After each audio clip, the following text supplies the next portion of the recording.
my name is Kerry Wekelo, and today I wanted you to think about what inspires you, what lights you up when you're working on a task, whether it be at work or a personal endeavor.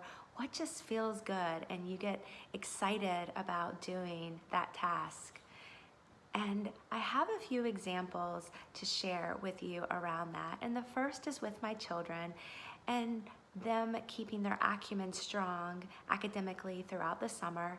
And I used to get this workbook that had reading and writing and math all in one, and it was called the Jumpstart book. And I would spend a lot of time pushing them, and they would be fighting, and it wasn't a good use of their time. And this summer they said, "Mom, are you gonna get that stupid book?" And I paused, and as I do when I have people complaining to me, I'm like, okay. So I just took a moment, and then I said, okay, well, what do you wanna do? What would inspire you? What lights you up about school? How could you keep your acumen strong, and what would you be okay to be accountable for this summer?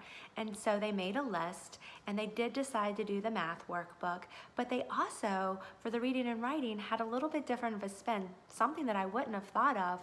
My daughter, she wanted to do posters because she is more creative, and she likes to summarize things in more of a visual way. So she's going to take the books that she's reading and summarize them in a poster, make them beautiful. So she's using that artwork and what really inspires her from that perspective.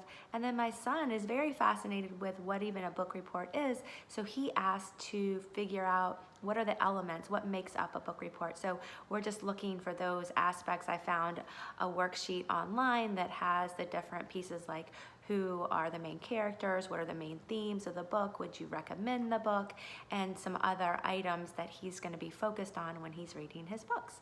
And the thing is because they came up with what they would be accountable for, it's going a lot more smoothly, and I'm not having to push them because it's what they signed up to do. And I relate that back to work because years ago, our team was complaining about how we were setting goals and their performance reviews and how did what they were doing tie into our firm's goals. And so we decided to shift, and we have one of the aspects of our goals and our performance is around people, and we have 3 A's, and those are accountability, acumen, and aspiration. And so I'm using the same strategy that I use with my kids at a corporate level, where they are signing up for goals that they feel okay to be accountable for, that's going to strengthen their acumen, but then also that lights them up, that helps with their aspirations from a career perspective. And we're seeing a lot more of higher performance because people are doing what they enjoy related to the firm. Also, with performance issues, I see that it's because we are pushing people to do things that aren't in their wheelhouse, that aren't maybe a good fit for them. And just like I was doing with my kids, I was pushing them to do things that wasn't inspirational for them, so I got a lot of pushback. So as I'm closing, I ask you, where might you be pushing someone? Where might you be pushing yourself?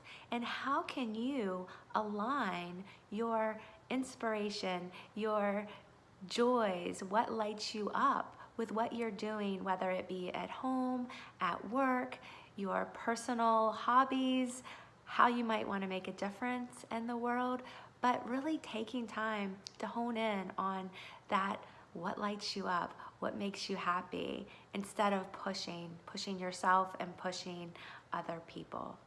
And as I close, I hope that this tip helps you to make a great day. Thank you.